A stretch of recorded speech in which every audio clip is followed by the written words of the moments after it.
Hi, welcome to Nina in the Kitchen, where today we're doing a Mother's Day project for the family. I thought about this. This is just a French toast casserole.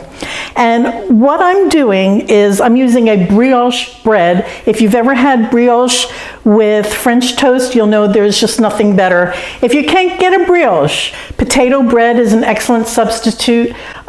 Cinnamon swirl bread would be really good here.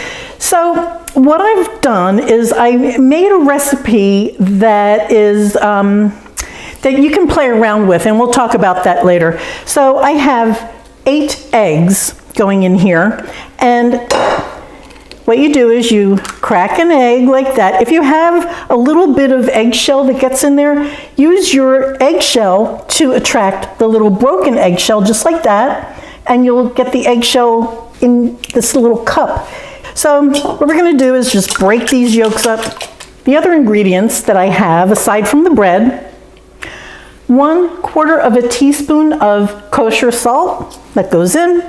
This is a 1/2 teaspoon of almond extract, and I have 1 teaspoon of vanilla extract, but when I poured it, it overflowed, so this is probably 1.5 teaspoons, to which I say, more vanilla, that's okay. I don't mind that at all.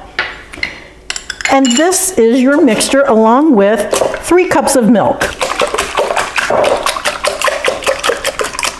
Before you add the milk to the eggs, you just want to make sure that the egg whites have incorporated. You don't want streaks of egg white.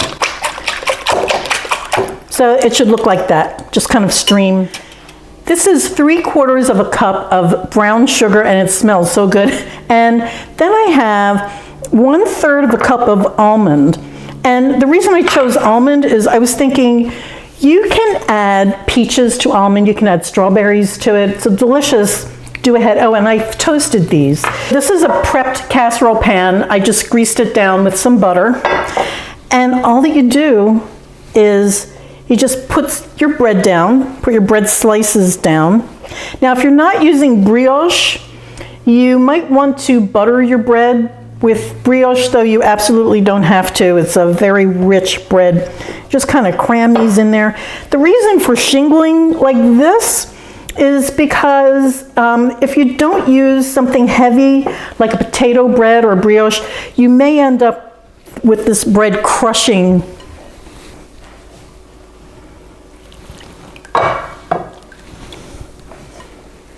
Some of that custard mixture goes on here. I don't know if I mentioned this, but when you do, this is brown sugar going on. When you make a French toast, it's best to use bread that's stale. So I made this bread 3 days ago. I forgot to put this on. I made this bread 3 days ago for the sole purpose of using it for this recipe, so I did let it go stale before using it. Now it wants to break. That's okay. And just a sprinkling of almond. And then the next layer goes down. Brown sugar is on there, and now the rest of the almond. And I'm going to put just a couple pieces of butter. This is probably 2 tablespoons for this whole thing. And just sort of take the butter and dot it here and there, because butter gets nice and brown. And then the rest of your custard goes right on here. And what's nice about this recipe is that it's portable. You can easily carry it if you're going to just stay home and have brunch at home or breakfast at home. You can do this the night before, put it in your refrigerator, and the next day, instead of standing over the stove flipping French toast, you have it all right here. This needs to sit for at least an hour, but you can do it overnight. At this point, you can do a couple of things. You can put this whole thing in your freezer, or you can make it into smaller casseroles, put that in your freezer, and then you have some for later. So it's a very versatile recipe. I love it. And you know that this is ready when it's golden brown on the top. It will puff up a little bit and then eventually sink back down again. And also the edges pull away, like if you're making a cake, these edges pull away from the sides. That's how you know it's finished. What I forgot to tell you, and I'm so sorry, is that I took this pan and put it on top while this was soaking up the custard. And the reason for that, you want to weight this down just to make sure that the custardy goodness gets on every piece of bread.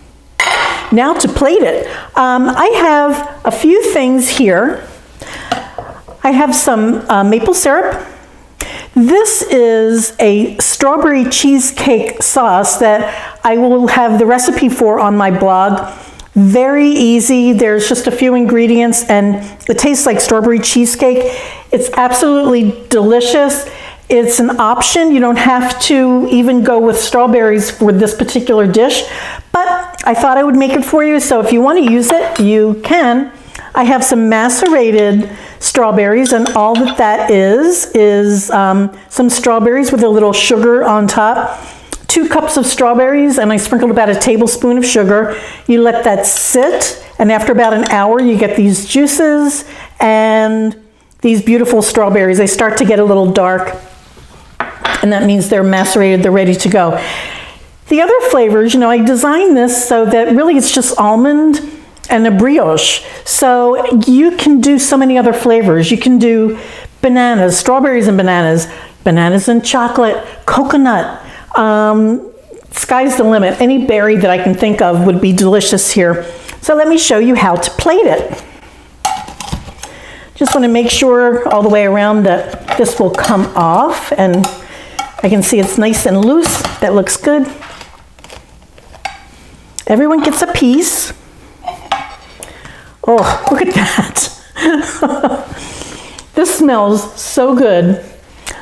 I have some powdered sugar, and just to decorate the plate, I have some strawberries that I sliced and fanned out.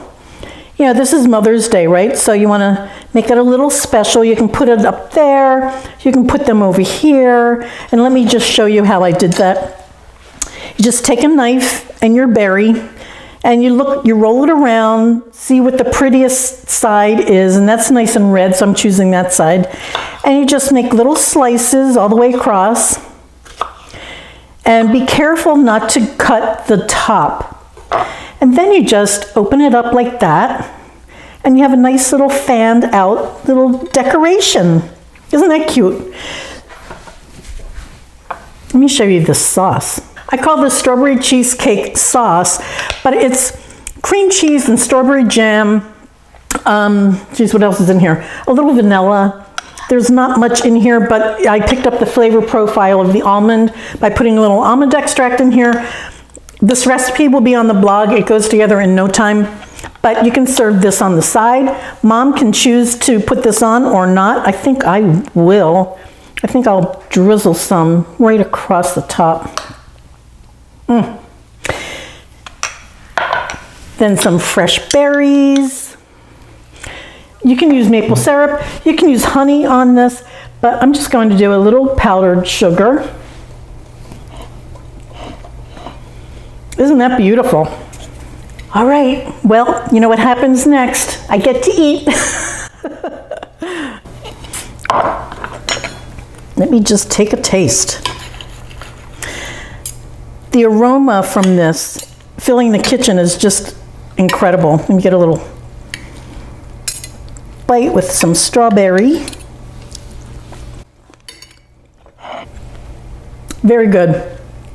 What I like about this is that it's not too sweet. I don't like when for breakfast you have dessert. This is, I would call it this semi-sweet. And then if you want more sweet, you can certainly add honey or maple syrup or something. I love this. I hope you do too. It's very custardy and eggy, really delicious. Please follow me on Facebook and of course on YouTube. Like and subscribe, and NinaInTheKitchen.net for the recipe. Thank you so much for watching. Bye guys.